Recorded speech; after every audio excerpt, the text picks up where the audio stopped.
himself to you.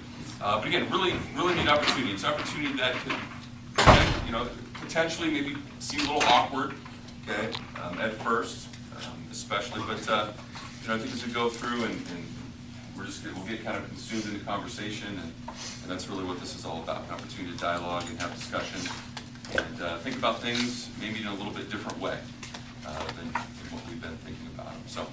At this point, I'll introduce our Brett, guest speaker, and let him introduce himself. Well, good morning. Hey, I don't want this to be awkward. Okay? I'm guessing your teacher has told you, so you know that I'm very different than probably many of you who are in a Lutheran school, a Christian school. You believe in God, and I don't. Now, let me just dispel any fears you might have. I'm not a serial killer. I am an atheist, but I don't eat babies. Just so you can relax. I'm not a mean person. Hopefully you'll see me to be very normal, just like many of you. There's not a whole lot of difference between us. I just believe in one less God than you do, right? So, I mean, the Hindus believe in like 10 million gods. They're like way out there, but you only believe in one, and I believe in 0, so we're closer together, right? So anyway, I teach philosophy at Chapman University, and so what we wanted to do today is just come in here and kind of get you to think very critically about what you believe and about some very important issues. I think these questions about God and meaning and morality and all these kinds of things, religion, are very important questions to think about. Now let me just survey the class here and ask you, how many of you you've grown up in a Christian home or kind of going to church? Raise your hand if that describes you. Okay, not all of you, but the majority of you. Do you think that might be the reason why you believe in God? The reason you believe in God is because you've been raised in a Christian home, or a home where theism, right, there is the view that God exists, is what you were raised with. Yes? Yeah, I totally think that at some points, and so I think that's when you kind of like start thinking, like, when you go through that phase, like, is this true? Like, what I believe, is this true? I mean, because I grew up, and I had this friend who was Mormon, and she was Mormon with her family because they were Mormon, so it's like, they always like bumped heads and stuff, and so like you realize, like, oh yeah, like maybe what you brought up, that's what you believe is true. But the more I think, like, you study that religion and other religions and other ideas, and you kind of can convince, like, tell yourself, like, that is truth, what you were brought up in. And you're just extremely lucky to have been brought up. Okay, so you guys are the lucky ones. Blessed, I guess. Blessed, okay. Now, you mentioned Mormons. You guys don't think the Mormons are okay. I mean, you think their views are wrong. I think they have, I don't really believe that the Book of Mormon has truth. Okay. Don't the Mormons believe in Jesus and God, though? Okay? They just have a couple extra books. Exactly. Okay. Well, wouldn't they kind of be part of your group as They Christians? consider themselves Christians. No. They consider themselves Christians, but you don't. I mean, they believe that Christ died for them and rose again, so that's mainly, a huge principle that we stand on. But their whole concept of afterlife is way different. Okay. Now, what I'm trying to get at is I'm curious why you would think that your views, that you believe in God and Jesus and the Bible, why your views are right, but the Mormon, they believe in God and Jesus and the Bible, but they would be wrong. Yeah. One of the reasons that comes up is that the Book of Mormon has had over 3,000 changes since it was first written. Okay. And it's not based on much ancient text. It's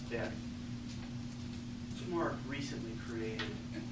Okay, so you would say, one of the problems with Mormonism is their text, their sacred book, has all these changes, over 3,000 changes. Okay, what if I told you that the Bible has that same problem? The Bible has actually hundreds of thousands of changes. There's a guy named Bart Ehrman, who's professor at, I believe it's the University of North Carolina. He's written a number of books, popular books that are more accessible, not real technical, but he talks about the fact that there are more errors in the biblical manuscripts than there are even words in the New Testament. So if you want to disqualify Mormonism, you might want to disqualify Christianity on that basis. So, and I mean, I like your approach that you want to, find out what's true. And that kind of raises an interesting question. How would we determine whether or not God really exists, whether or not this belief in God is true? Yeah. Well, I feel like both is even atheism or whatever, or sorry, what you believe and what I believe, it's still when it comes down to it, faith. Okay. Yes, I am an atheist. And so you think the choice between theism, or that God exists, and the choice between atheism is one of faith? I think both are, yes. Okay. Well, as an atheist, I guess I would disagree with that. I don't have faith. There's no faith in my view. Faith is believing something that you can't see and don't have evidence for, right? And so on that view, there's no faith that the atheist exercises. My view is that what we do is we take our best thinking, we take the different arenas of knowledge or avenues of knowledge like philosophy and science and different other sciences, and we let that lead us to where the truth is, right? And that's how we determine whether or not things exist. So let me just give you kind of a twofold way here to figure out how to come to the conclusion whether or not something exists, right? Because if I said to you that Santa Claus existed, how many of you are going to say, "Oh yeah, I believe in Santa Claus"? No, what you're going to do is you're going to do one of two things. You're going to ask me for the evidence, right? You're going to say, "Hey, how do you know there's really Santa Claus?" Now, is the idea of Santa Claus, a man who's dressed in a red suit and brings presents, is that an impossible idea? No. It's not an impossible idea, is it? I mean, there certainly could be a Santa Claus, and so there's nothing contradictory about the idea of a man in a red suit. However, what if I said to you, standing outside the door is a married bachelor? Could someone would you go out and check and see if there's a married bachelor standing outside the door? Would you get up and go look to see if there's a married bachelor out there? Right. No, I would hope not, right? If I said there's a square circle on the ground right there, don't keep it up. Now, look, you didn't even look, because you know that concept of a square circle or a married bachelor is a contradictory concept. Those things don't exist. That's a contradiction. Okay? So, when we apply this to our views about God, particularly the Christian God, here's one of my problems with the Christian God. The Christian God is a contradiction. Right? Now, I'm guessing you guys believe in the Trinity, if you're a Christian, okay? The Trinity. It's the idea that there are three beings, Father, Son, Holy Spirit, and there are three beings who are at the same time one being. To me, that seems like a contradiction. Three beings are three separate beings. One being is one being. Three beings can't be one being, you see. And so even in the Christian view of God, you have a contradiction. To me, from an outsider's point of view, it sounds like what you're saying is, hey, we believe in a square circle. But of course, when it comes to square circles, you're going to apply the laws of logic. You're going to say that can't be possible. Right? And so when it comes to God in the same way, it seems like if you're going to be fair-minded, you're going to have to say there's something contradictory about this view. Yes? I definitely see your point and stuff, but there's also things that three things can be one. For example, if there's workout machines, it's one thing, but you can use it three different ways. So Yeah. there's three different things, but they just apply differently, that makes them different. So Sure. They all come back to one thing. Sure. That would be the view that you have one thing, a workout machine, but it can serve three different functions or three different modes. And from what I understand, I have a little background in studying Christian theology, is that is actually an ancient heresy called modalism. that actually the Christian church today it rejects. The idea that you have one thing that kind of manifests itself in three different modes. The view from Christianity is that these three beings are different functions. They're three different beings who all exist at the same time as one being. And so I understand how something can have three different functions. I don't understand how something can be three beings in one being. Yeah. Do you feel like you have the ability to know everything there is to know? Yes. No, of course not. Jesus.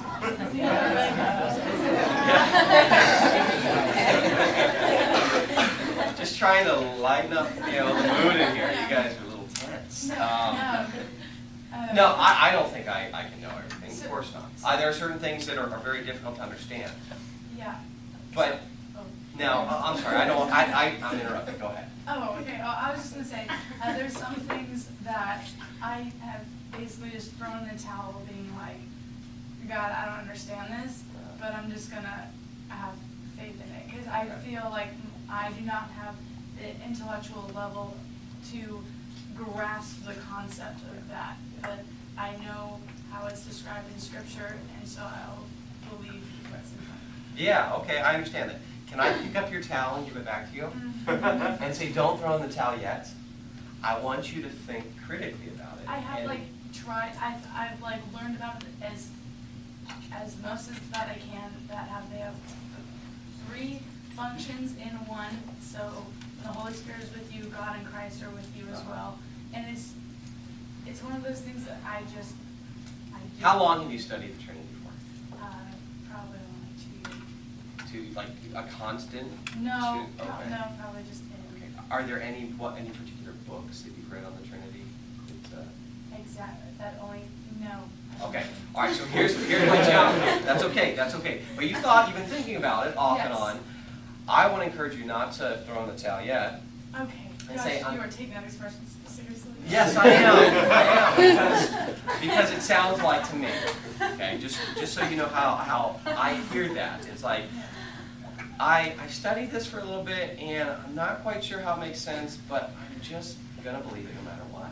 I feel like there is some things though in this life that our brains just cannot wrap around. Okay.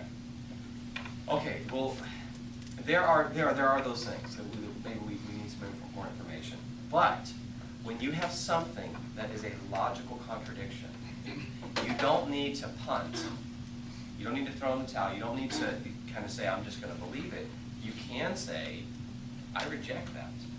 So if I said to you, there's square circles exist in this universe, you would say, no, Dr. Kunkle, I reject that. I'm not going to believe there's square circles. It's a contradiction, you see. You wouldn't say to me, I don't think, or if I said that they're married bachelors, they live in Australia. And go over there, you'll find them. I think you're going to say to me, no, I'm not even going to waste my time. I'm going to reject that concept because it's contradictory. Now, I'll get to your question in a second. Let me just tell you there's another way that we demonstrate that something doesn't exist. So that's the first thing, is I don't think you would take that same approach to married bachelors. You say, well, I'm just going to believe it. Look, even if we said, okay, now the Christian God is a Trinitarian God. The Muslim God isn't that way. So maybe you might say, well, maybe the Muslim God exists. Maybe there's some God who exists who's not a Trinity. So there's no contradiction. Okay, well, how do we determine whether or not that God exists? Well, I think what we do is we go and we look. We examine the universe to try and find out whether or not that God is really there. So if you tell me that Santa Claus exists, and that he is the one who on Christmas morning puts presents under the tree and eats half the cookies and drinks the milk, right? Well, you could certainly make that claim. Santa Claus is possible. But I'm going to say, where's your evidence, right? When we go and we look around, when we go and kind of do our search at the North Pole, we don't find any evidence of Santa Claus. So I have no evidence, so I'm not going to believe in Santa Claus. If I said there are unicorns outside on the field in your school, there's really unicorns out there. Are you going to say, oh, really? No. You're going to say unicorns don't exist. Well, then I might ask you, have you searched the whole entire universe? Well, of course not. Have you searched the entire planet? Well, of course not. Has anybody? No, of course not. So is it possible that there might be a unicorn? Well, it's possible. But we have no evidence at this point. So our conclusion right now is that unicorns don't exist. And we, kind of reasonable doubt there, you see. And in the same way, just like unicorns, Santa Claus, we don't believe in those things. I'm wondering, why would we believe in an invisible being, who's this benevolent, kind of heavenly Father, if we don't have any evidence for him? Yeah, go ahead. Okay, so what you said about Santa Claus, like we can all kind of gather that like our parents have been the ones putting something under the tree the whole time. Yeah. But like in the end, on Christmas morning, you look and you see presents under the tree, and someone put them there. Yeah. So maybe it's not like a certain God that someone's thinking about, but someone would still have to make this universe that we're in. Like even like a lot of these religions could be wrong, but there's still kind of, in my mind, has to be something to like make it. Okay, so you're saying the universe has to have an explanation? Yeah. Or it has to have a cause? Okay. Yeah, because Things have to have causes? I just don't see like anything coming from absolutely nothing. Okay, so you don't think something comes from nothing. All right. How about God?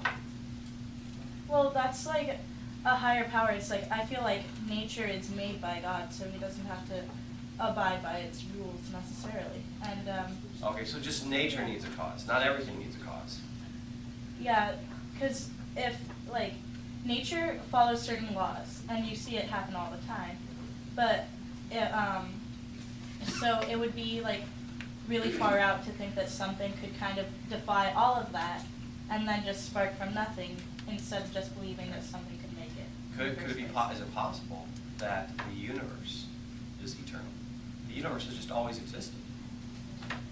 Seems like that's in the realm of possibility. If you want to claim that God has always existed, well, why not the universe? Why couldn't the universe have always existed? What evidence is there that it has always existed? Well, I'm not sure. I would have evidence that the universe has always existed, but I guess what I'm trying to bring up is, if you want to say, well, God, everything needs a kind of an explanation. It seems like God would need an explanation as well. And so I'm just saying, hey, okay, you want to say God's a candidate for being eternal. I want to say, well, what's different? Why can't the universe be a candidate for being eternal? We know the universe exists, no question about that. But, well, in my view, we don't know that there's any God. I actually think the evidence points against it. So, you see what I'm saying? I'm trying to say, hey, why God? Yeah, we'll go here and then we'll kind of work our way back over here. Yeah. I've heard it said that humans can only think of something because it has existed before. Like we talked about Santa Claus and unicorns. I mean, we could think of a unicorn because there's a rhinoceros that has a horn and a horse that could have the horn. And it's kind of like, if God exists, I mean, it's kind of like we can only think about God because he exists. We can't really think about something so abstract that it doesn't exist. Like anything we think of that's abstract is just kind of based on other things that we piece together in this universe. Yeah, well, I guess you could probably give counterexamples to that. I mean, there are lots of things that we could imagine, it seems to me, that don't exist. But it's from other things that exist. You're saying, so we would borrow, okay, so then, well then the God of the universe, based on that definition, or based on that view, it seems like the God of the universe won't exist, because there is no Trinitarian being. There's nothing, I mean, I think is the Christian claim, that God is utterly unique. If the God of the Bible is utterly unique, then this argument fails, right? Because there is nothing in this world that is like him, and so then we wouldn't be able to conceive him. But how come we can think about it still? Well, my view is that this is, there are different sociological factors that probably explain how we come to believe in God and why we would believe in God. But see, I'm not making the argument that something is conceivable, therefore it exists. Yeah. You know, and so what I'm doing is saying, you're saying if something's conceivable, it exists. I'm saying, well, here's a counterexample. Your very own view of God. Yeah. I was kind of taking a question from what you said about how kind of like how could there be God if you have no evidence, Yeah. right? Like, then like a question would be like, do you believe that Jesus Christ existed? It's a good question, and it's a question that atheists are going to differ on. My view is that he probably did exist.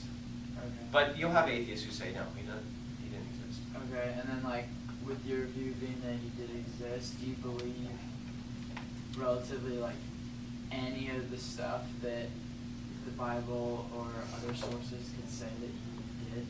Yeah, but it's a very difficult process in kind of parsing out what exactly is reliable in the Gospels and what isn't. You know, so did Jesus rise from the dead? No. Did Jesus turn water into wine? No. There's a mix of mythology in there and certainly probably some facts. But figuring that out just takes a lot of historical investigation. So if you were able to do that historical investigation and come to the conclusion, and still being with your atheist views, but you were able to come to the conclusion that some of that stuff did happen, would that not be any valid proof that God could exist? No, I don't see how, because look, if there was somehow maybe proof that Jesus rose from the dead or something, then I'd have to look at that. But I think what you're going to find in the historical investigation is that Jesus was a man. He's like a lot of religious leaders. He gathered followers to himself. People were attracted to him. He's probably a very charismatic guy, but no different than Gandhi in that sense. A very good moral man. But Gandhi, and so when I look at Gandhi's life, I don't conclude God, there must be a God. When I look at Jesus' life, I don't conclude that there must be a God. You see? Okay, I'll go back here. Yeah. Do you find it odd that, I mean, throughout so many, just way back even in history, that you don't believe that there's a God, but there's so many religions and so many different like groups of people that believe that there has to be some supernatural power that comes in, like, interferes in our life? Yeah. Or what do you think about that? No, I don't think that's odd. I think what we had is a situation where our knowledge as humanity was pretty limited.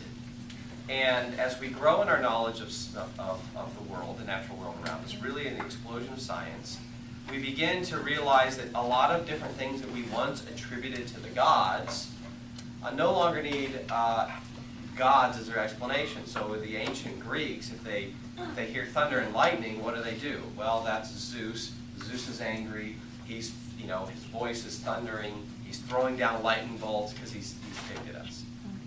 Well, we have a natural explanation now. We know science tells us, the natural causes for these kind of things. So I find that probably, it seems to me that'd be likely that a lot of people would have these different views because they're trying to explain the world around them. They didn't have the knowledge, and I don't fault them for that. Yeah. They just didn't have the knowledge that they we have today. Okay, so like what we look at like as a God moment, like you take as a coincidence, but there's something that you can tell, like you feel like something's interfering in our lives. So do you take that as just, oh no, it just kind of happened? Like Well, you were lucky? I think there are plenty of coincidences,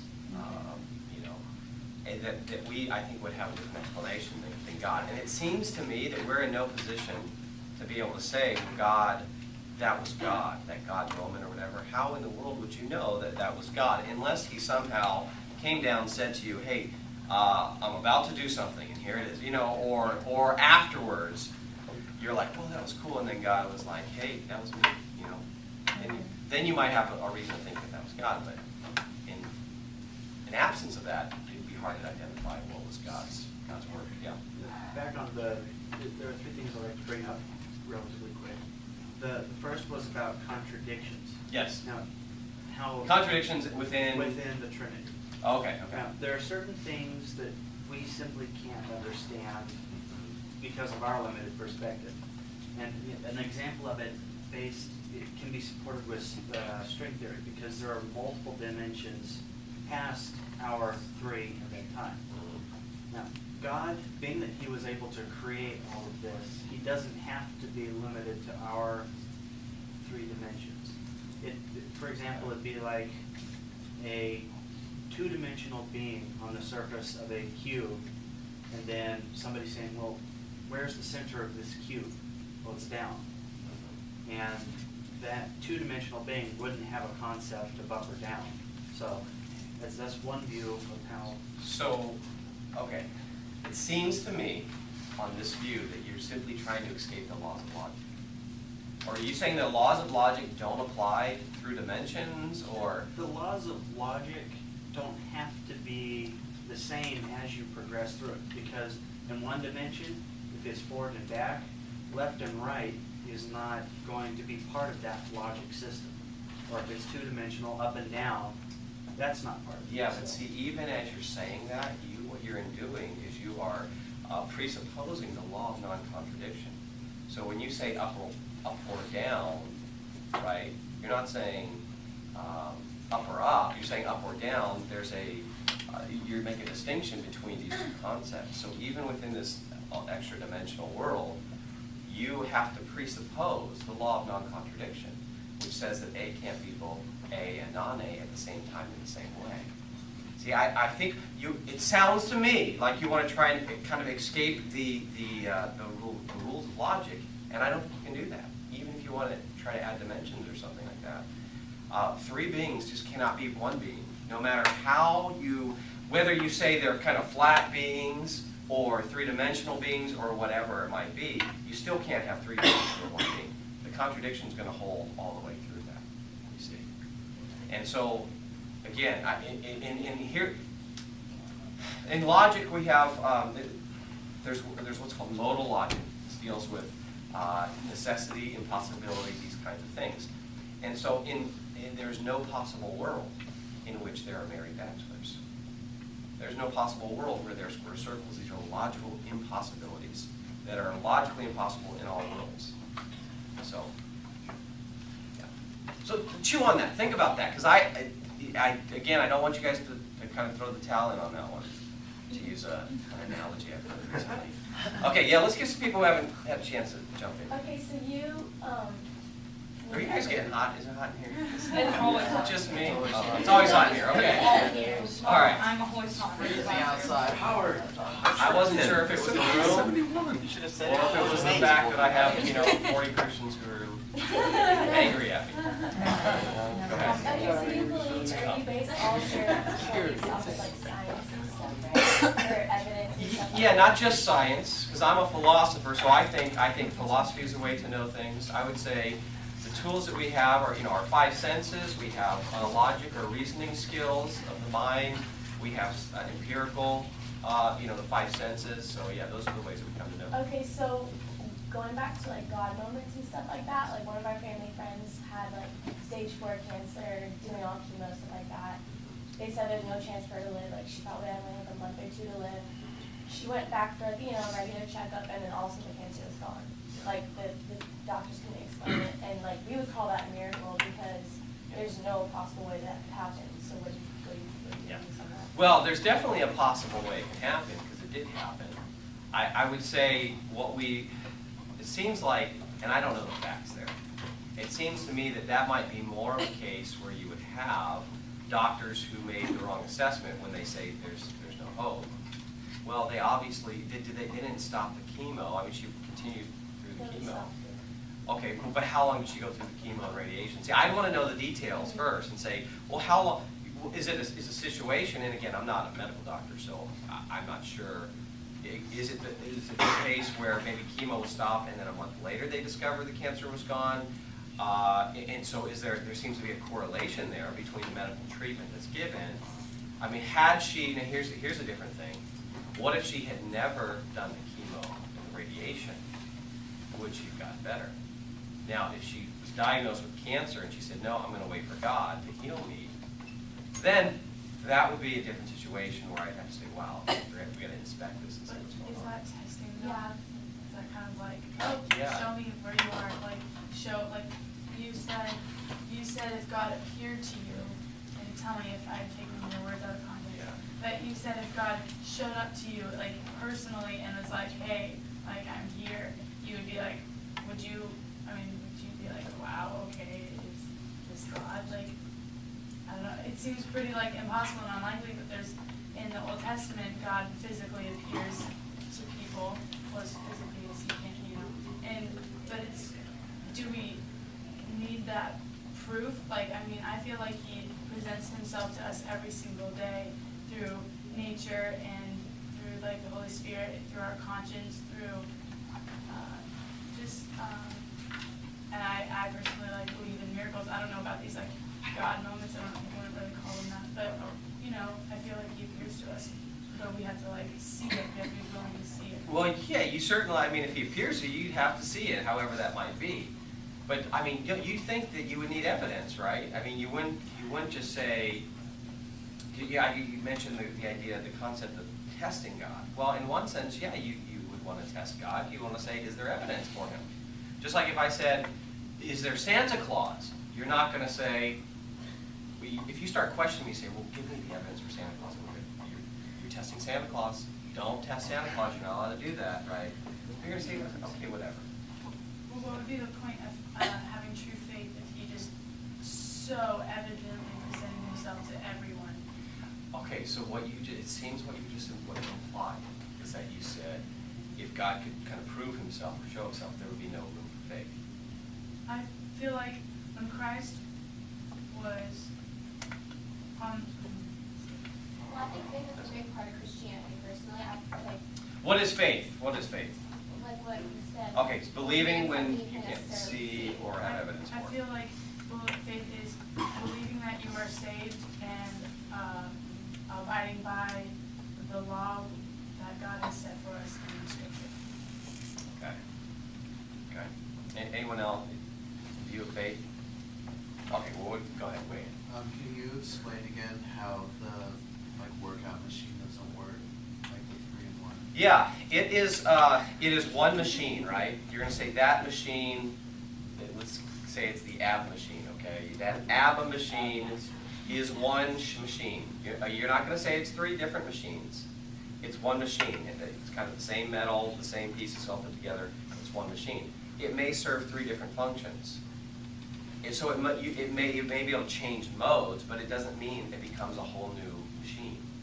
You wouldn't say, hey, you're doing a crunch, and then someone else does some other ab, exercise on it. You don't go, wow, that's a different machine, right? You say, oh, it's the same machine, it just has a different function.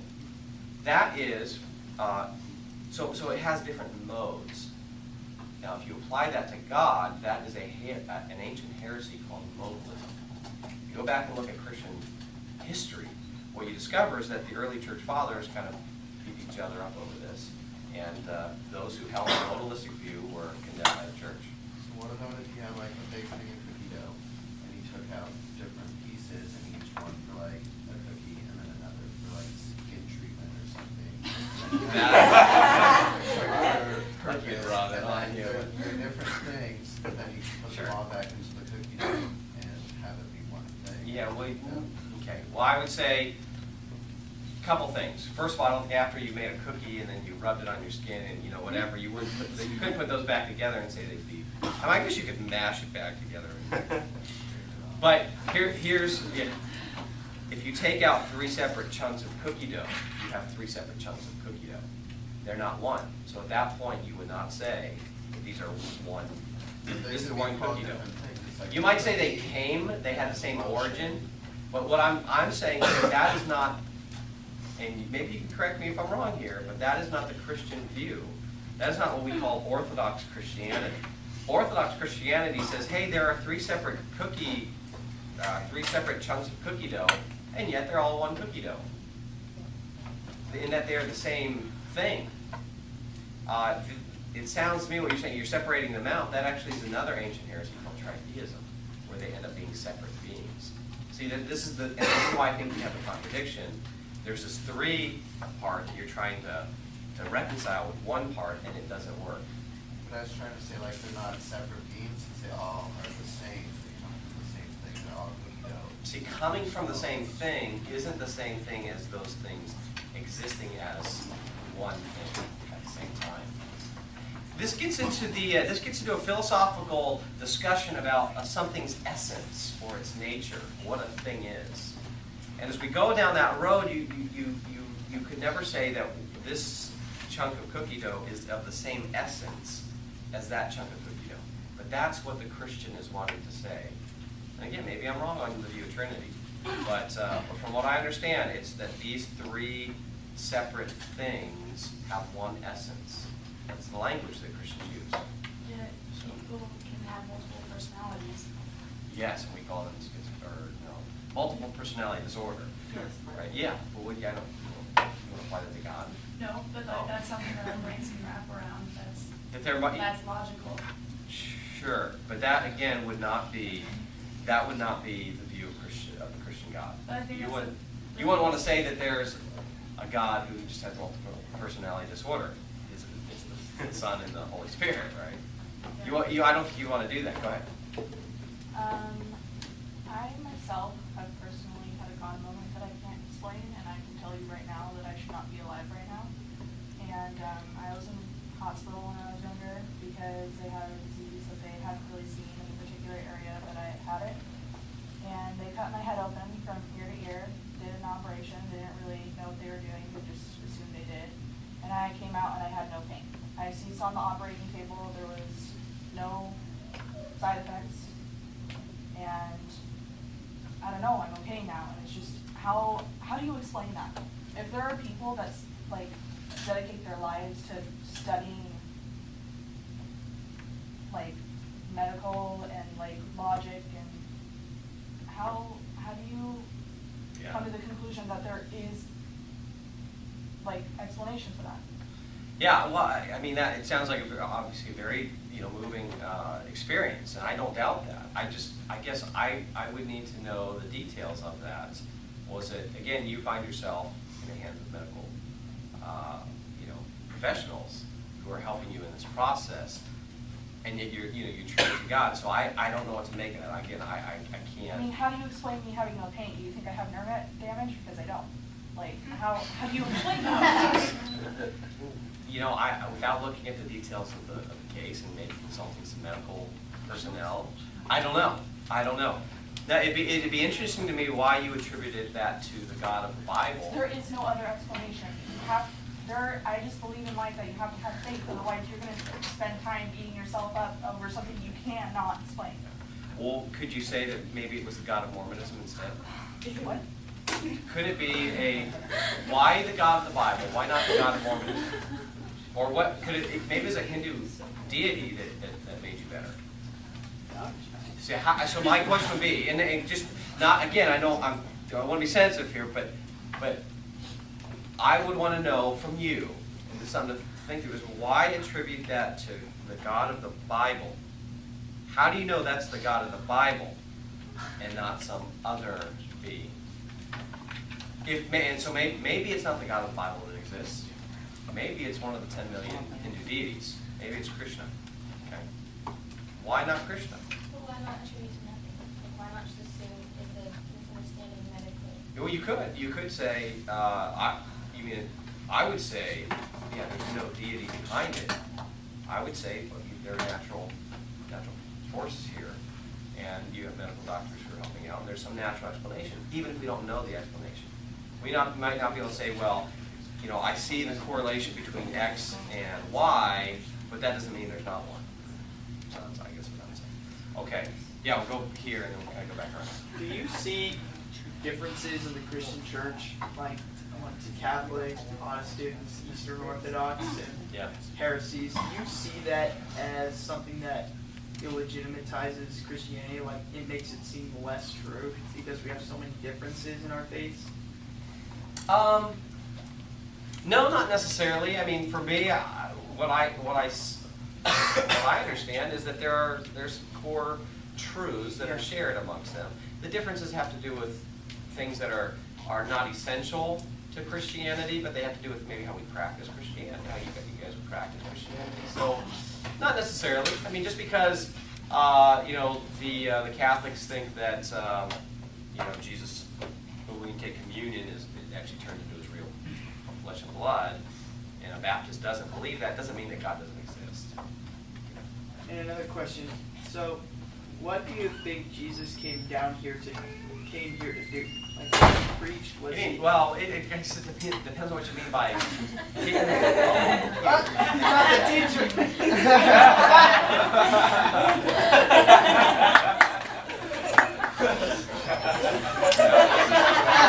Very strange. I don't think I've ever seen her before, so I don't don't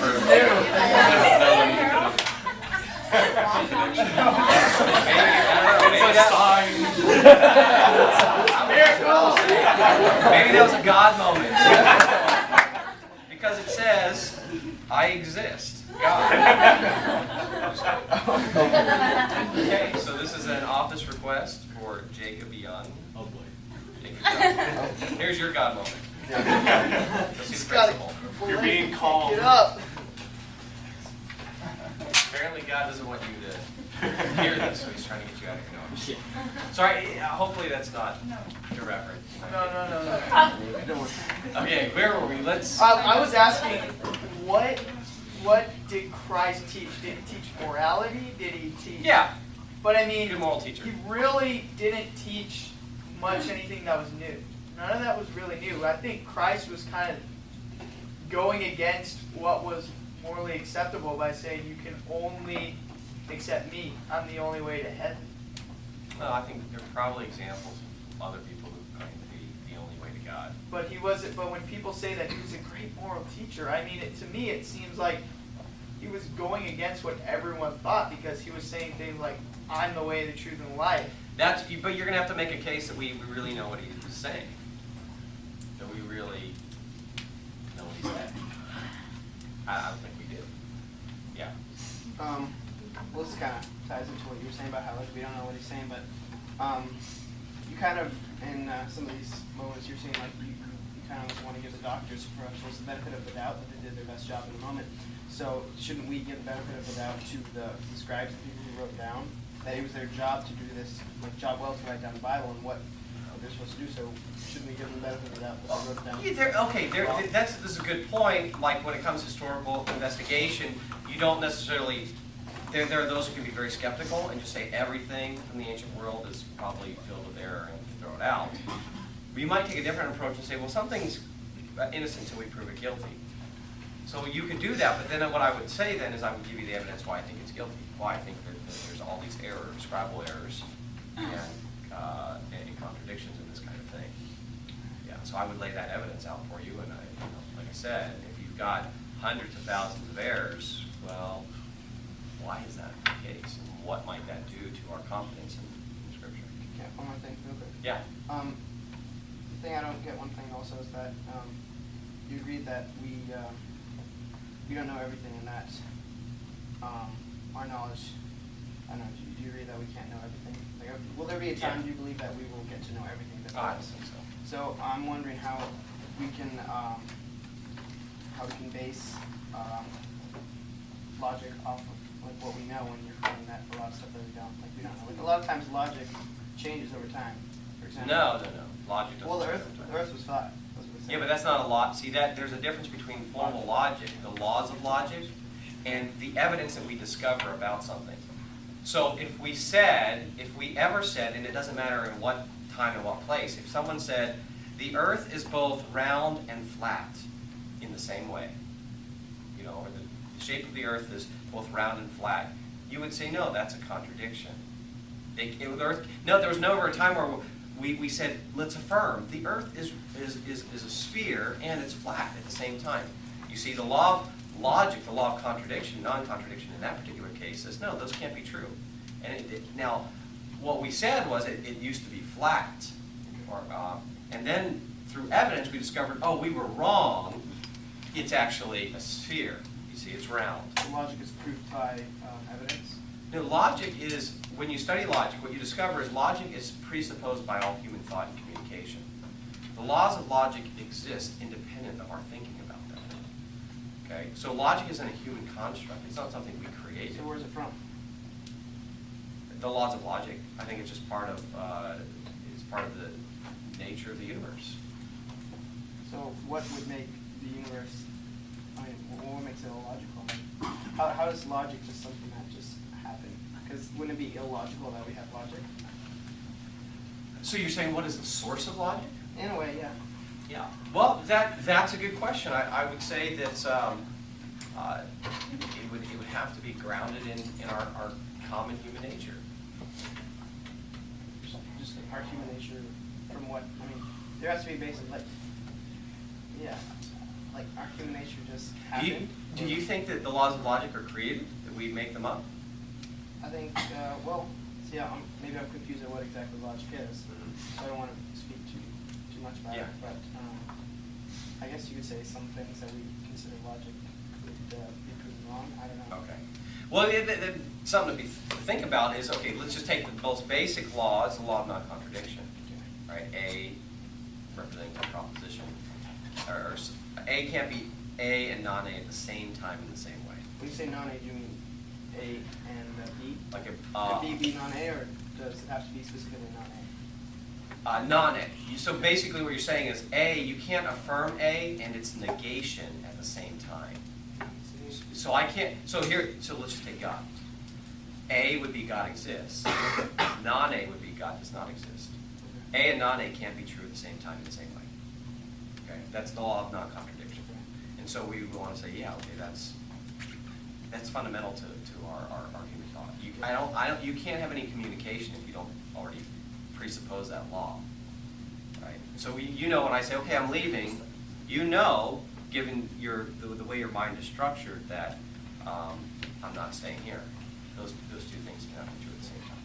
All right, let's go here, and then we'll kind of run out of time here. You want to say something? Yeah, well, you're saying there's something common to our nature, and it's the laws, they apply to all of us. What about, like, emotions? That's something that we all have, I think, or souls. What do you think about that? I don't think we have souls. I think we may have emotions. So, and emotions are just simply explained by neuroscience. We have brain activity. And brain activity, we've got neurons firing when, I see my wife, these neurons fire, and we can call them these emotions love or what have you. And so to give a goal to emotions would be to procreate. To give a what? What would be the goal of emotions? The goal of emotions, well, yeah, actually, at the end of the day, as an evolutionist, I'm going to say that the goal is survival. Our species wants to survive. And so there are different things that help us to survive. This emotion would be one of them. But don't emotions sometimes put you in like a bad situation that wouldn't like be really positive towards you? Because if we were based off emotions, then we definitely wouldn't like help that person because it's not best for me. Well, evolution doesn't say that this is a perfected process. It's but that we have evolved and we are adapting in different ways to survive. So as we continue to evolve, we'll continue to adapt better. Okay, let me give a last couple comments here. Yes. Okay, earlier, correct me if I'm wrong, you said that although we may not see the correlation between X and Y, you believe that there is one in between There there. be some correlation. Okay, do you feel, because even earlier than that you said that, do you believe that Jesus was then or that then do you think that, is there a correlation between him dying on the cross and rising from the dead, or do you just think there is no? No, I don't think, I think maybe, let's see, let me just grant that he died on a cross. I don't think he rose from the dead, so I don't think that event is actually a true historical event. So therefore, there's no correlation because the second one didn't happen. What happened? What happened? Yeah. Well, we can speculate, but it's likely that like many if he was crucified, he was treated like a criminal, then his body was not he was not given a proper burial. He was probably thrown in the ditch with a lot of the other criminals, and so we don't know what happened to his body. Well, it's like written, like in the Bible, what happened when people witnessed it, so why wouldn't you? Well, here's what I would say. It's written in the Bible. I don't believe in the Bible. I believe the Bible is Well, I know what you supposed to be said, literal. people witnessed it, and they What people witnessed it? That he rose again? well, no, but the fact that he was in there and they looked at him, wasn't it? I mean, In where? in the tomb. Oh, in the tomb. Yeah, well, who wrote the Bible? It was Christians who wrote the Bible. Is it possible that they're biased and they want to kind of, create the story and promote the story? I mean, it could be, some propaganda because they have a certain agenda. This guy that they follow and for, whatever, however many years it is, they all of a sudden it's dead and it's like, oh, I just wasted my life. No, this isn't a waste. We're going to tell the story about Jesus. And it worked out very well for them. They eventually, of course, Christianity took over the Western world. So there's a lot of power there. So that's how I explain. Now, unfortunately, I know probably a lot of you wanted to weigh in a little bit more, but we have to kind of wrap up here. Was this interesting for you? Was it a challenge? Made you think? Okay. Had you ever had this kind of conversation with an atheist before? No. Okay. Good. Well, you had this conversation today, but you did not have this conversation with an atheist. What? I'm not actually an atheist. Hindu. I'm not a Hindu. I'm not a Mormon. I'm actually a Christian. Shut Okay, up. I'll shut up. You're lying. You're lying. No, I'm really a Christian. Oh, Nice. wow, how'd you keep that one in? Wait, really? Yeah, I'm a Christian. I actually, Wow. just so you, actually look, I gotta get a new folder because it might give it away, but, anyone heard of Biola University? Maven School of Theology. Holy theology, you're an atheist, but. Well, you could be an atheist and study theology at a religious. They wouldn't want to. Yeah. I actually work for an organization called Stand to Reason, and my name is Brett Kunkle. Okay. I'm not a PhD. I'm not a professor at Chapman University. Oh. But what I am is I'm a trainer for Stand to Reason. If you look at the back of my card. I bet he's not even Christian. Now, and I made this distinction in the class yesterday. I wasn't lying, I was deceiving. There's a difference. There's a very big difference between lying and deceiving, right?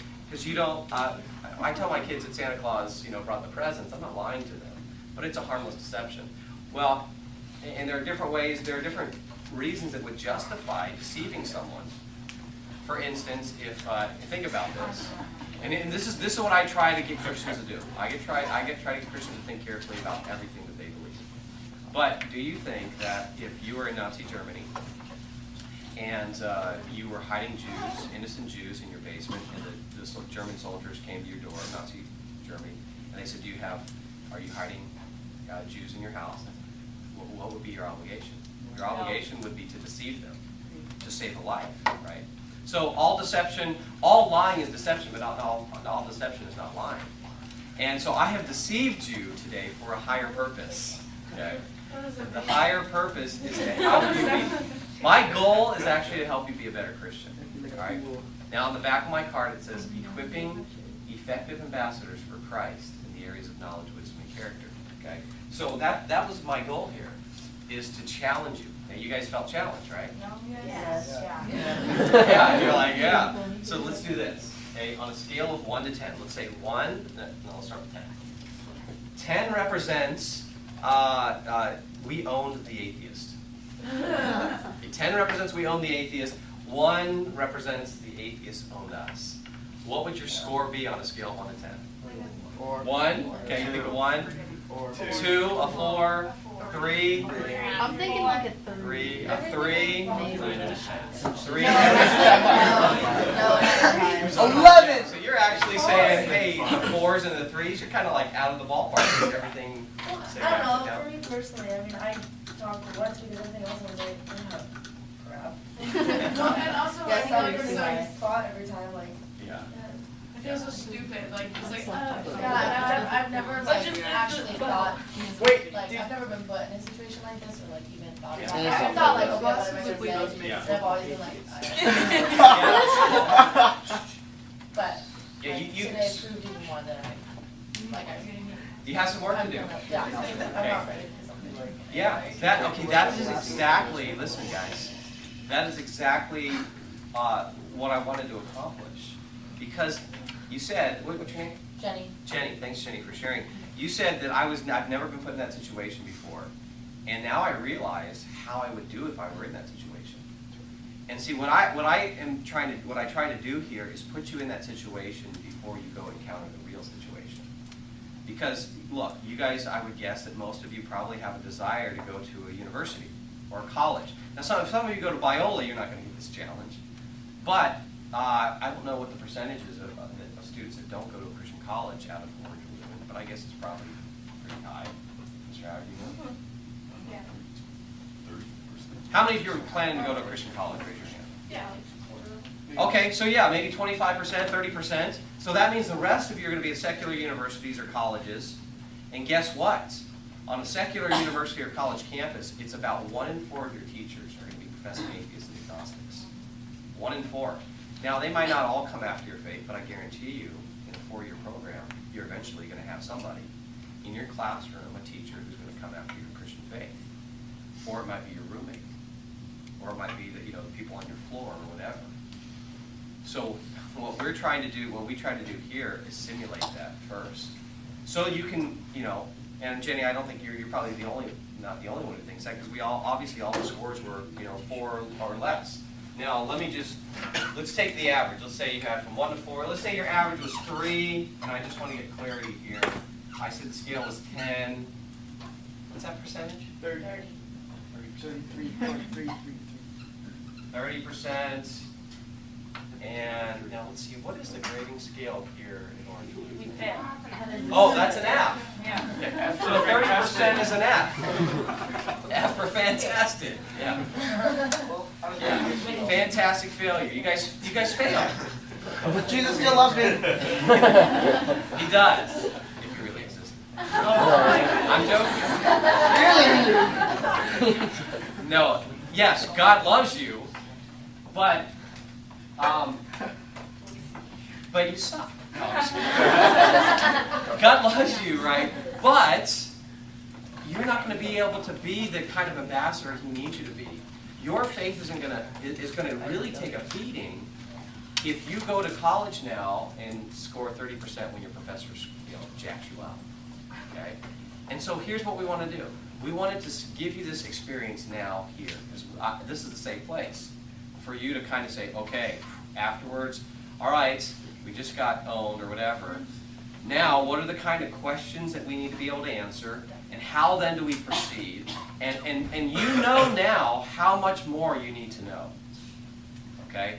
Now, I think that I'm probably one of the best atheists you ever meet when I role-play it. I'm one of the best atheists because, well, I have a lot of experience talking to atheists, but I know both sides of the argument very well. I studied Christian apologetics. This is what I teach on. But so I've studied atheism as well. And so I know how to, kind of wiggle out of different things. Like, for instance, what's your name? Peter. Peter? Yeah. Peter. You started asking about where the laws of logic came from. That was a really good question. Now, I've never had a student ask me that yet. And so inside, here's what's going on as the atheist. I'm going, oh, shoot, how do I get out of this? And so what I simply did, and I didn't acknowledge to you that was a good question. I wasn't going to show any weakness, But that is a very good question, because you're saying, okay, Brett, or the atheist, you think that there are these laws of logic that exist, right? They're universal. They apply at all times and all places. Okay, well, where does something like that come from? Do we go? Are you going to walk outside and trip over a law of logic? No, so it's not a physical thing. So it's an immaterial thing.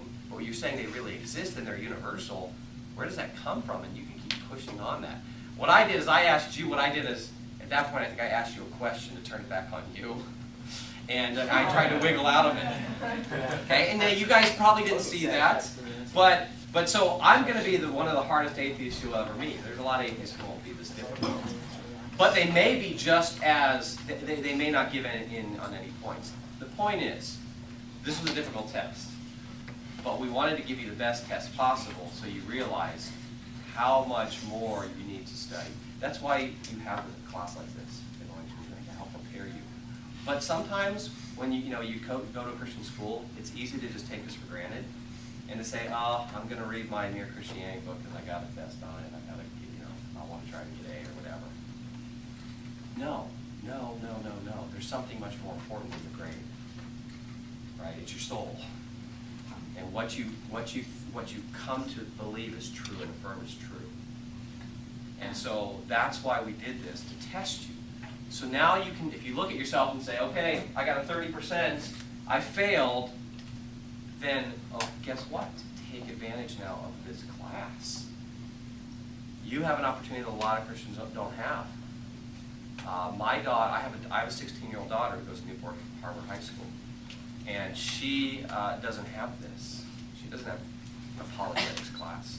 So you are blessed, but don't let this opportunity slip by, because you're going to need this. If 70% of you go to a secular college, you're going to get challenged. And here's what we're finding. Here are the statistics. What we're finding is that 61 to 70% of our Christian students who leave high school and go into college, 61 to 70% walk away for some period of time. Some of them are good. It would be tragic if 61 to 70% of you who are Christians go to college and walk away from Christ. It would be tragic. That's what we're trying to prevent. So that's why we did this. All right, here's what I'm going to do. I'll take some questions in a second. I'm going to come back on Monday with your class, and I'm going to do a little more training with you. I'm going to talk about how you would go about making your case for Christianity, and how we can get out of some of these challenges. Or not get out of them, how can we respond to them? You guys were hung up on the Trinity. And so I'm going to give you, we'll talk about that a little bit.